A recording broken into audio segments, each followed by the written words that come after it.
Good morning সবাইকে। আজকে মা লাঞ্চের জন্য ভোরবেলা খুব একটা বেশি কিছু রান্না করিনি।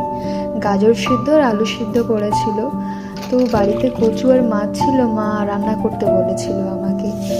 আমি তো আর মায়ের মতো অত সুন্দর টেস্টি করে রান্না করতে পারি না, পারবও না কখনো, কিন্তু ওই নিজের মতো করে চেষ্টা করি। না, খাওয়া যায়, খাওয়া যাবে। ওই কচু আলুটাকে খুব সুন্দর করে সিদ্ধ করে নিয়েছিলাম হালকা নুন দিয়ে, আর দুটো টমেটো, কাঁচা টমেটো দিয়ে করেছি আজকে, আর 10টা মতো কাঁচা লঙ্কা নিয়েছিলাম।